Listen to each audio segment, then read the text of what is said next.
Cyber నేరాల కట్టడికి artificial ఇంటెలిజెన్స్ని వాడండి. దర్యాప్తు సంస్థలకు అమిత్ షా సూచన. కృత్రిమం మేధ ఆర్టిఫిషియల్ ఇంటెలిజెన్స్ సాంకేతికతను వినియోగించుకుంటూ సైబర్ నేరాల కట్టడికి కృషి చేయాలని కేంద్ర హోం మంత్రి అమిత్ షా దర్యాప్తు సంస్థలను కోరారు. ఆన్లైన్లో చిన్నారులు, మహిళలపై వేధింపులకు పాల్పడడం, తప్పుడు వార్తలను ప్రచారం చేయడం, మాయమాటలతో జనాల కష్టార్జితాన్ని దోచుకునే నేరగాళ్లను ఆర్టిఫిషియల్ ఇంటెలిజెన్స్ ద్వారా గుర్తించవచ్చని మంత్రి తెలిపారు. ప్రపంచ డిజిటల్ లావాదేవీల్లో దాదాపు సగం 46% వరకు భారత్ వాటా ఉందని, ఇలాంటి సమయంలో నేరాలు నివారించడం అత్యంత కీలకమని అన్నారు.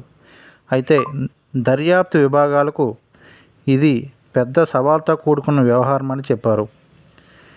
మంగళవారం Indian cyber crime coordination centre I4C మొట్టమొదటి వ్యవస్థాపక దినోత్సవంలో మంత్రి అమిత్ షా కీలక ఉపన్యాసం చేశారు. కేంద్ర హోం శాఖ మంత్రి ఆధ్వర్యంలో 2018లో I4C ఏర్పాటైంది. సైబర్ నేరాల కట్టడికి జాతీయ స్థాయిలో సమన్వయం కేంద్రంగా I4C పనిచేస్తుంది. ఈ సందర్భంగా సైబర్ ఫ్రాడ్ మిటిగేషన్ సెంటర్ మరియు సమన్వయ వేదిక, cyber commanders programme, suspect registry అనే 4 విభాగాలను I4Cలో అమిత్ షా ప్రారంభించారు. సైబర్ నేరాలపై సమర్థవంతమైన పోరాటం కోసం పాతకాలపు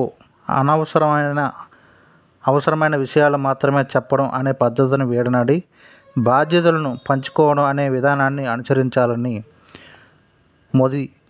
అమిత్ షా సూచించారు.